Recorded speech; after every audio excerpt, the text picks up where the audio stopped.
할렐루야. 네. 우리 한 해 동안 우리 모두가 함께 할 수 있어서 참 행복하고 감사합니다. 새해에도 말씀 안에서 은혜를 받으시고 또 축복으로 임하여져서 우리 삶 가운데 더 풍성한 그런 한 해가 될 수 있기를 바라겠습니다. 새해 우리가 해가 뜨는 것을 바라는 것처럼 이 해가 떠서 해가 지는 그 시간들은 우리가 매우 일정하게 정해져 있어서 변함이 없는 것이죠. 그래 그 시간 속에서 우리가 어떤 의미를 부여하고 또 어떤 계획을 세우느냐 그것에 따라서 우리의 삶이 달라진다는 말씀입니다. 우리의 삶의 방향도 달라지고 목적도 달라지고 또한 우리의 어떤 삶의 질 자체가 변화될 수가 있다라는 말씀입니다. 그래서 우리가 이 처음이라는 것을 굉장히 중요하게 생각을 합니다. 처음이라는 단어를 우리가 들어보면은 뭔가 모르게 기대감이 있고 설레이는 마음이 있고 그리고 들떠는 무엇인가 해보고자 하는 그런 것들이 내포되어 있습니다. 또 신선한 그런 것들을 처음이라는 단어에 우리가 생각을 해볼 수가 있죠. 근데 오늘처럼 마지막 송년 예배를 드린다. 마지막이다. 한 해가 다 갔다라고 이렇게 생각을 해보면은 우리들 마음속에 어쩌면은 아쉬움이 남고 또 후회하는 것들이 남고 또한 이렇게 뭔가 모르게 진지한 시간을 가지게 되고 숙연해지는 어떤 그런 것들을 느끼게 된다는 말씀입니다. 그래서 우리들에게 그런 의미가 주어질 때 우리는 믿음으로써 그런 시간들을 어떻게 은혜롭게 잘 보내고 또 더 성숙하게 믿음으로 어떻게 세워갈 수 있을까? 그러한 것들을 이 마지막 주일을 통해서 우리가 또한 깊이 생각해 보아야 하지 않겠나? 그러한 것들을 우리가 함께 생각하면서 오늘 본문 말씀이 한 해 동안 이제 하나님께서 인도하신 것에 감사하는 마음으로 말씀을 함께 나누고자 합니다. 한 해 마지막 송년주일에 우리 믿음의 성도가 하나님께 감사하고 고백할 것이 무엇이 있을까? 참으로 많이 있겠죠. 그런데 이런 감사의 고백이 있다라는 것은 먼저 선행되어야 될 일들이 있습니다. 먼저 선행되어야 될 일들이 어떤 것일까? 그것은 바로 여기까지 주님께서 인도해 주셨다라는 그런 고백이 있어야 된다는 말씀입니다. 그런 고백 없이는 우리가 감사함이 나오지 않는다는 말씀이죠. 그래서 항상 우리 삶 가운데는 바로 이렇게 오늘 본문에서 주는 말씀처럼 여기까지 우리를 인도하셨다는 그 하나님 앞에 그 고백을 가지고 믿음의 삶을 살아가야 할 줄로 믿습니다. 연말연시를 보내면서 신앙의 가장 중요한 것이 무엇이냐? 바로 이 에베네셀, 여기까지 우리를 도우셨다라는 그런 고백이 되어야 할 줄로 믿습니다. 오늘 본문 말씀에 사무엘이 돌을 취하여 이렇게 말씀합니다. 돌을 취하다. 이 돌이란 단어가 참으로 우리에게는 익숙하죠. 그럼에도 불구하고 성경에서 얼마나 많이 나오는지 우리가 익히 또 생각해 보신 적은 많지가 않을 것 같아요. 그런데 성경을 찾아보면은 이 돌에 대한 내용이 참으로 많이 있습니다. 우리가 잘 알다시피 창세기 28장 18절 말씀에 야곱이 브엘세바를 떠나서 하란으로 가던 그 길에서 돌베개를 베고 잠을 잤다. 돌이지 않습니까? 돌. 그리고 그것을 세워서 하나님께 예배드렸던 그러한 말씀을 우리가 잘 알고 있습니다. 이 돌이 거기에서 나옵니다. 그리고 또한 우리가 시내산에서 모세가 율법의 십계명을 받을 때 종이에 쓴 것이 아니라 돌판에 썼다고 하잖아요. 그 돌이 거기에 나오는 단어입니다. 돌. 그리고 또한 출애굽 시대에 광야에서 바위에서 물이 나왔다는, 돌에서 물이 나온 것을 알 수가 있죠. 그 물로 광야의 시간 모든 사람들이 그 물로 목마름을 채웠다는 말씀입니다. 그래서 그 바위에서 솟는 그 물은 영원한 생명수, 살아있는 그런 생명을 뜻한다는 말씀이에요. 그래서 그것을 리빙스톤이다 이렇게 말씀합니다. 영원한 생명, 생명의 물. 그것이 바로 설명할 때 나오는 그 돌이라는 말씀이에요.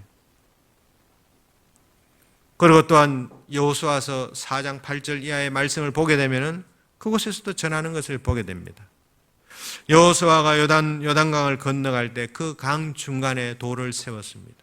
그리고 또한 그 강에서 돌을 취해 가지고 길갈로 넘어가서 그곳에 또 단을 쌓았다고 합니다. 그때도 돌이 나와요, 돌. 돌이 그만큼 매우 중요하다는 말씀이죠. 우리는 길 가다가 돌이 보이면 요거 찰만하면 발로 차버리잖아요. 그런데 성경 말씀에 돌을 차버린 사람들은 없어요. 다 중요하게 사용했다는 말이에요.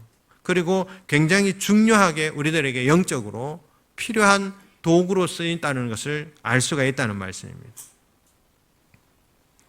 그리고 또한 우리가 돌로 사용해서 굉장히 큰 역사를 이루어낸 다윗도 마찬가지입니다. 돌을 이용했지 않습니까? 무너지지 않을 것 같은 골리앗을 그 돌로 무너뜨렸다는 말씀입니다. 그리고 또한 어떤 것입니까? 우리 건물을 지을 때 옛날에는 다 돌로 기초를 쌓았지 않습니까? 성벽을 쌓을 때도 돌로 기초를 쌓았어요. 저 강둑이 또한 저수지 뚝이 무너지면 돌 가지고 먼저 쌓아요. 그렇게 돌을 생각해 보니까 굉장히 중요한 것에 많이 사용되었다. 그러니까 우리 지나가는 돌을 보고 발로 차고 그러지 마세요. 귀하게 쓰이는 돌이에요. 그만큼 돌이 성경 말씀에서 많이 나옵니다. 신약 성경에도 예수님은 산돌, 모퉁이 돌로 표현돼서 나오지 않습니까? 우리의 신령한 예배를 받으실 그 산돌, 그러한 표현으로 굉장히 은혜로운 표현들로 돌이 설명되고 있음을 보게 됩니다. 오늘 본문에 보게 되면은 하나님이 여기까지 우리를 인도하셨다. 에베네셀이라고 말씀합니다. 하나님이 지난 한 해 동안 나의 모든 생애를 돌보아 주셨다는 것을 우리 성도님들이 고백할 수 있기를 바랍니다.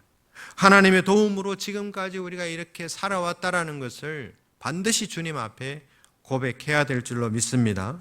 본문의 내용은 에베네셀이라는 단어를 처음으로 이제 사용하는 그런 시기였습니다.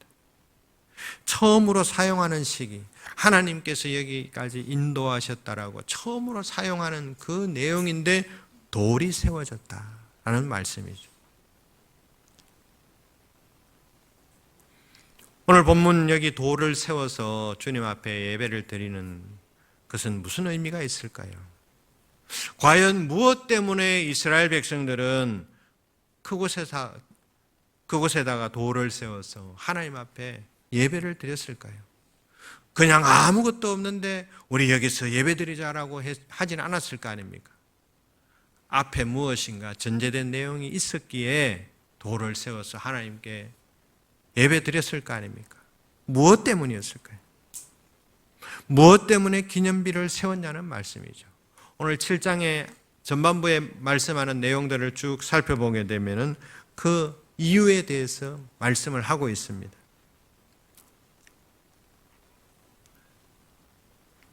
첫 번째는 굴복하게 했기 때문에 하나님께 감사의 제단을 쌓았습니다.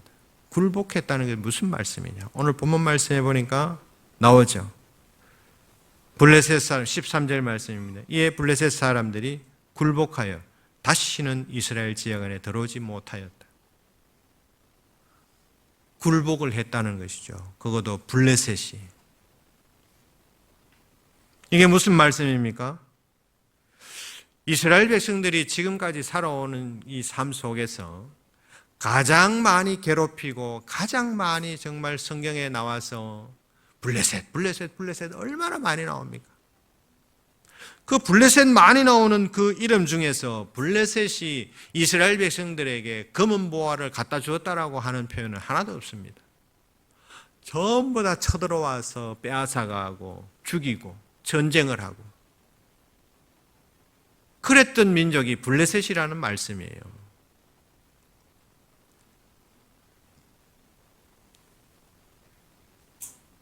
근데 에베레셀의 그 고백과 신앙으로 나아간 그들 이유를 보니까 블레셋이 굴복해서 감사의 제단을 쌓았다는 말씀이에요. 이곳에서 우리들에게 승리를 주셨다. 감사 올리는 그런 말씀입니다. 당시 가만히 생각해 보면 이스라엘 백성들이 이것만큼 더 기쁘고 정말 감사할 일은 없었을 거예요. 왜 그렇습니까? 매일 옆에서 계속해서 괴롭히던 나라 아닙니까? 내 형제, 내 자녀들을 죽이기도 하고 붙잡아 가기도 하고 내 재산을 다 강탈해 가고 그런 나라가 굴복했다니까 얼마나 감사합니까? 가장 괴롭혔던 그 나라가 굴복했다는 그런 표현입니다. 여호수아가 가나안을 점령해 가지고 이스라엘 백성들과 함께 나라를 지역을 분배하면서 많은 사람들을 분배하면서 그 중에 이 가사 지역하고 가드 지역에 있는 사람들을 살려줬어요. 근데 그 사람들이 고맙게 생각하고 잘 어울려 살았으면 좋았을 것을 자기네 민족들끼리 뭉쳐가지고 만든 나라가 블레셋이라는 나라예요. 살려줬더니 오히려 계속해서 괴롭히는 민족이 됐다는 말씀입니다.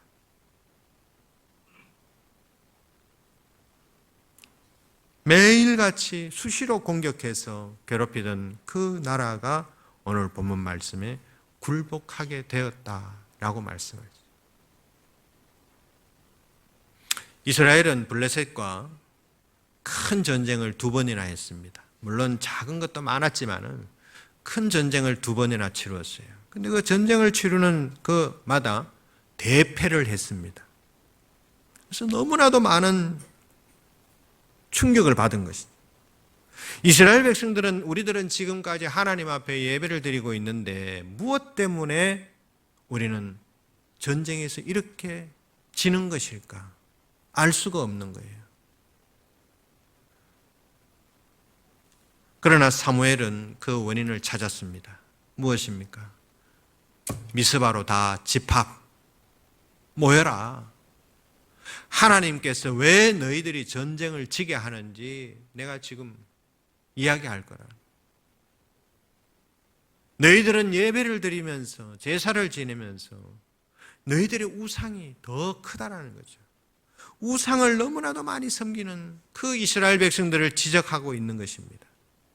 그리고 종교 지도자들, 정치인들도 너무나도 부패했다는 말씀이에요.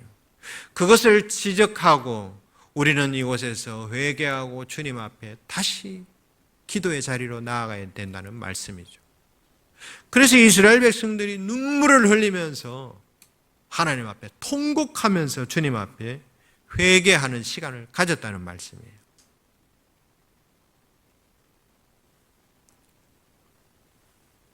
그 내용들이 오늘 7장에 있는 전반부에서 계속 설명하고 있습니다. 그래서 백성들의 그 눈물과 통곡으로 인해서 또한 회개의 기도를 통해서 하나님께서는 그들을 기도를 들어주시고 블레셋과의 전쟁에서 승리하게 해주셨다는 말씀입니다. 이처럼 에베네셀의 신앙과 어떤 고백, 하나님께서 여기까지 우리를 인도하셨다라는 그 신앙의 고백이 기점이 돼서 괴로움에서 승리하는 삶으로 변화받게 됐다는 것을 알 수가 있습니다. 우리들의 삶도 마찬가지입니다. 이런 신앙 고백이 있어야만 우리가 축복받는 삶 속으로 또한 승리하는 삶으로 변화받을 수 있다는 사실을 우리가 기억했으면 좋겠습니다.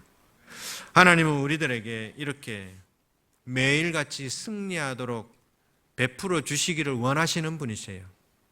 매일같이 우리를 지켜보시고 넘어지면 쓰러지면 다시 세워주시기를 원하시고 계시다는 거예요. 우리 뭘 하기를 원하신다? 지금까지 하나님이 우리를 여기까지 인도해 주셨다라는 그 고백만 하게 되면 하나님께서 쓰러지고 넘어진 자들을 다시 세워주신다는 말씀이죠.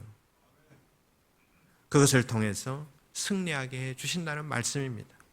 잠언 24장 16절 말씀에도 보게 되면 의인은 7번 넘어져도 다시 일어나게 될 거라고 말씀합니다. 하나님은 우리를 실패와 낙심과 좌절의 그런 자리에 있다 할지라도 다시금 일으켜 세우시는 분이 하나님이시라는 말씀이죠. 이런 하나님의 긍휼하신 은혜 안에서 다시 용기를 얻고 삶의 자리에서 다시 그 자리를 박차고 일어날 수 있는 그런 우리 믿음의 삶이 되어야 한다는 것을 오늘 본문 말씀을 통해서 깨달을 수 있기를 바랍니다. 중요한 것은 바로 이런 패배와 좌절 그리고 굴복과 그리고 승리를 위해 우리는 영적인 이런 미스바 이런 계기가 우리들에게 있어야 된다는 말씀이에요. 이거 없이는 절대로 하나님 앞에 감사의 고백이 나올 수가 없습니다. 오늘 이 자리에 앉아 계신 우리 모든 성도님들께서도 영적인 미스바의 사건들을 잘 묵상하시고 나의 삶 자리 가운데 이런 영적 미스바의 그런 일들을 가지시고 하나님 앞에 고백할 수 있는 그런 시간을 가질 수 있기를 바랍니다. 영적인 이런 미스바의 그런 시간들을 통해서 우리를 악한 길로 인도하는 마귀 사탄의 권세는 여러분들 앞에서 바로 굴복하게 된다라는 말씀입니다. 두 번째로는 하나님께서 여기까지 인도하셨다라는 그 말씀 속에서 하나님께서는 우리들에게 회복의 은혜를 주신다는 말씀을 보게 됩니다. 14절 말씀에 보니까 블레셋 사람들이 이스라엘에게 빼앗았던 성읍이 에그론부터 가드까지 이스라엘에게 회복되었다고 말씀합니다. 이스라엘의 그 사방 지역을 블레셋 사람들의 손에서 도로 찾았다라고 말씀하죠. 회복됐다라는 말씀입니다. 이스라엘 백성들이 기념비를 세우고 담대하게 나아갔던 그러한 모습 속에서 바로 회복의 은혜가 그들에게 임했다라는 것을 보게 됩니다. 모든 성읍들이 빼앗겼던 모든 성읍들이 다 회복이 됐다는 것이죠. 이것이 바로 우리가 고백했을 때 얻어지는 축복이라는 말씀입니다. 지금까지 하나님께서 우리를 여기까지 인도해 주셨다는 그 고백이 있을 때 회복의 은혜, 그런 축복을 우리에게 주신다는 말씀이죠. 이것이 그리고 바로 에베네셀을 고백하는 그런 신앙관이라는 말씀입니다. 블레셋과의 전쟁에서 이스라엘은 잃은 것이 많습니다. 오늘 본문에 나와 있는 지역의 그런 성들만 잃었겠습니까? 어떤 것을 많이 잃었을까요? 매일 정말 너무나도 자주 블레셋에 침략을 당했기 때문에 내 자녀를 잃어버리고 아들을 잃어버리고 아내를 잃어버리고 남편을 잃어버리고 내 토지, 내 모든 재물들, 내 집들을 이런 것들 생각하면 잃어버린 게 얼마나 많습니까? 그리고 또 그것만 잃었습니까? 내 마음속이 갈기갈기 찢어지는 아픔이 있었다는 말씀이죠. 이런 많은 것들을 잃어버렸는데 하나님 앞에 그런 고백의 시간을 가지고 나니 그 모든 것들이 회복이 됐다. 얼마나 놀라운 일입니까?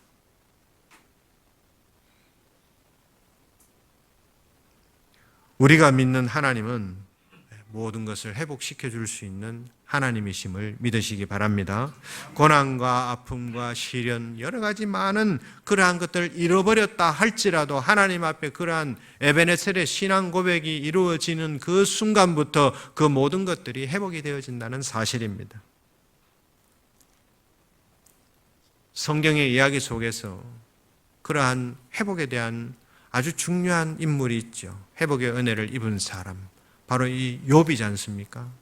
욥도 마찬가지로 한순간에 모든 것을 다 잃어버렸지 않습니까? 그럼에도 불구하고 그 속에서 하나님 앞에 그런 고백, 신앙의 고백을 놓지 않았더니 결국엔 하나님께서는 모든 것을 다 회복시켜 주셨지 않습니까? 우리가 살아가는 이 시간들 속에서 우리가 잃어버린 것이 무엇이 있습니까? 어떠한 것들을 잃어버렸을까요? 다가오는 새해에는 그 모든 것이 다 회복되는 그런 은혜가 있기를 바라겠습니다. 예. 다윗도 그렇게 기도를 했습니다. 다윗도 마찬가지로 욥처럼 많은 그런 어려움이 있었지 않습니까? 그럼에도 불구하고 다윗은 욥과 비슷하게 하나님께 늘 고백하는 삶을 살았습니다. 시편 60편 1절 말씀에 보니까 다윗이 하나님이여 주께서 우리를 버려 흩으셨고 분노하셨사오나 지금은 우리를 회복시키소서. 회복시켜달라고 그렇게 기도하는 모습을 볼 수가 있다는 말씀입니다. 이 회복시키는 것, 정말 우리가 하나님 앞에 바라고 새해에도 바라는 것 아니겠습니까? 무엇이 회복되기를 바라고 있습니까? 나의 삶이 회복되고, 나의 가정이 회복되고, 나의 관계들이 회복이 되고, 내 직장이 회복이 되고, 물질이 회복이 되고, 건강이 회복이 되고, 그러한 것들을 우리는 바라고 있지 않습니까? 그러한 것들을 진정으로 바라신다면 오늘 바로 이 자리에서 여기까지 우리를 인도하신 하나님을 고백하는 그런 시간을 가져야 할 줄로 믿습니다. 세 번째로는 인도하신 그 하나님은 평화의 하나님이심을 알 수가 있습니다. 평화의 하나님. 14절 말씀 후반부에 보니까 또 이스라엘과 아모리 사람 사이에 평화가 있었더라고 말씀합니다. 이 평화라는 것도 그냥 평화가 있었는 것이 아니에요. 제단을 쌓고 난 후에 미스바의 그 영적인 그런 고백이 있었던 이후에 일어났다는 말씀이에요. 우리들 삶의 자리 가운데도 마찬가지예요. 내 가정이 평화롭지 않은 가정, 내 지체들과 평화롭지 않은 관계, 이런 모든 것들이 다 여기에 속해져 있다는 말씀입니다.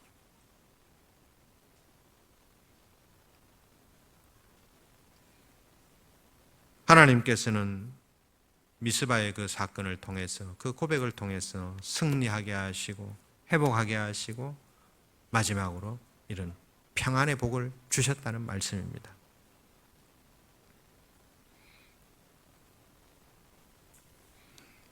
조금 전에도 말씀드렸다시피 계속되는 전쟁으로 이스라엘 백성들은 단 하루도 편하게 살아본 적이 없는 사람들이었습니다. 마치 우리 선조들처럼, 우리 선조들 생각해 보세요. 저 북방 오랑캐들부터 해가지고 끊임없이 침략을 당하고 일본과 북한 할 것 없이 계속해서 침략을 당해왔던 그 우리 선조들을 보면은 잠시도 평안할 날이 없었다는 거죠.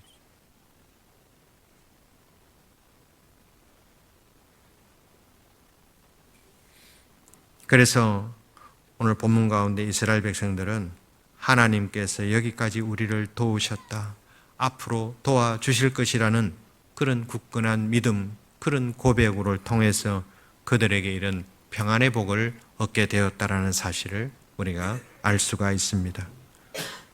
우리 가정에서 부부싸움 하시죠? 부부싸움 하면은 둘 중에 한 분은 참는 분이 계실 거예요. 둘 중에 한 분은 참다 보면은 여기가 막 올라오죠. 올라올 때 여기까지 인도하셨습니다. 뭐 그렇게 하나님께 고백하는 짧은 시간을 가지더라도 이 우라통 터질 것 같은 이런 것들이 싹 사그라지지 않을까요? 그렇게 될 것 같아요. 또 개인적으로 우리 성도님들 사업하시는 분들도 많잖아요. 사업이 잘 안 돼서 휘청휘청 하면서 곧 쓰러질 것 같을 때 얼마나 많이 힘들고 괴롭습니까? 그래도 그때 여기까지 하나님께서 인도하셨다, 그렇게 고백하면은 하나님께서 다시 세워주신다지 않습니까? 얼마나 좋습니까? 네. 내 자녀들과 관계가 서먹해져도 이 말을 기억하고 고백하고, 내 형제들과 관계가 잘 안 이루어지고 뭔가 모르게 정말 서먹해져 있을 때도 이런 고백을 하게 되면 분명히 하나님께서는 모든 것을 회복시켜 주신다, 그리고 형제, 자매들, 가정들 안에 평안의 복을 주신다라는 말씀입니다.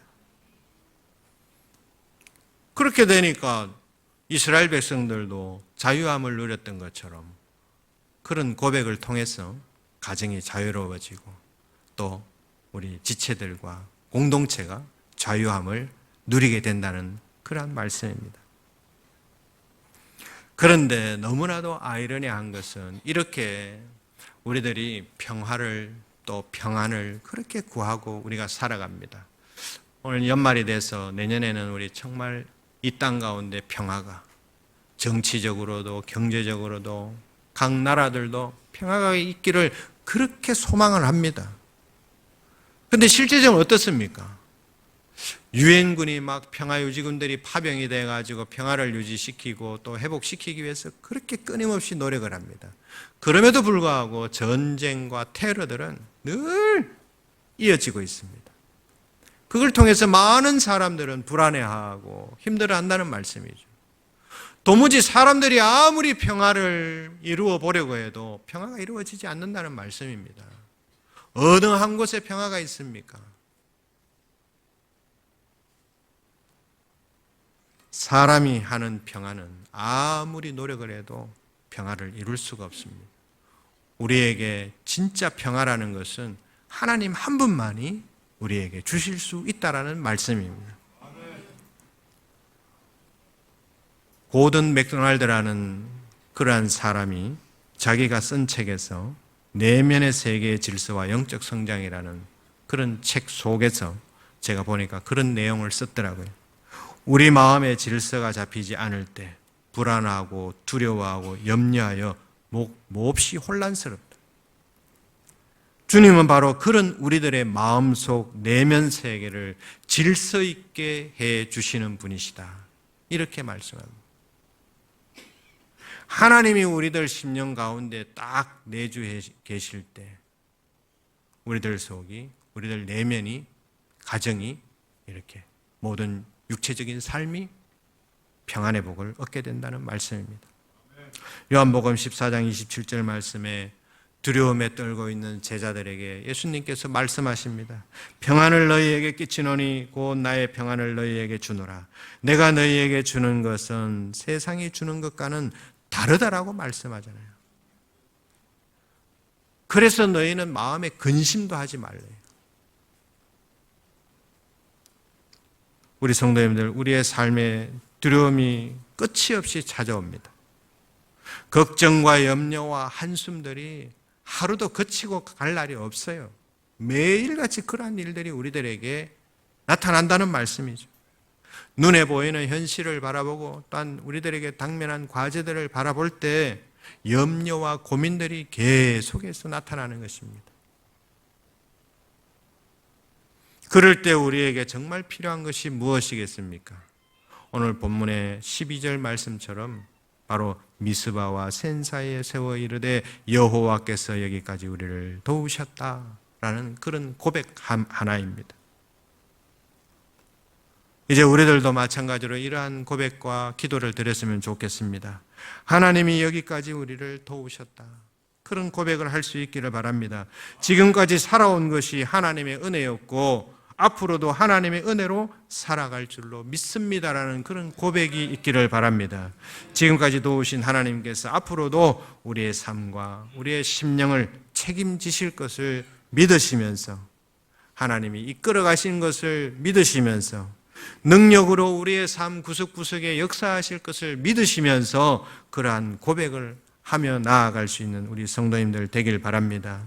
지금까지 나와 함께 하신 하나님 앞으로도 내 삶이 힘이 되어주실 그 하나님을 믿으시고 이 시간 하늘에서 내려주시는 그런 참된 여호와 하나님의 샬롬, 그 평화의 그 복을 받으시고 또한 그것을 통해서 하나님 인도하심의 역사, 그 은혜들, 그 축복들을 받아 누릴 수 있는 우리 삼령의 모든 성도님들 되시기를 바라겠습니다.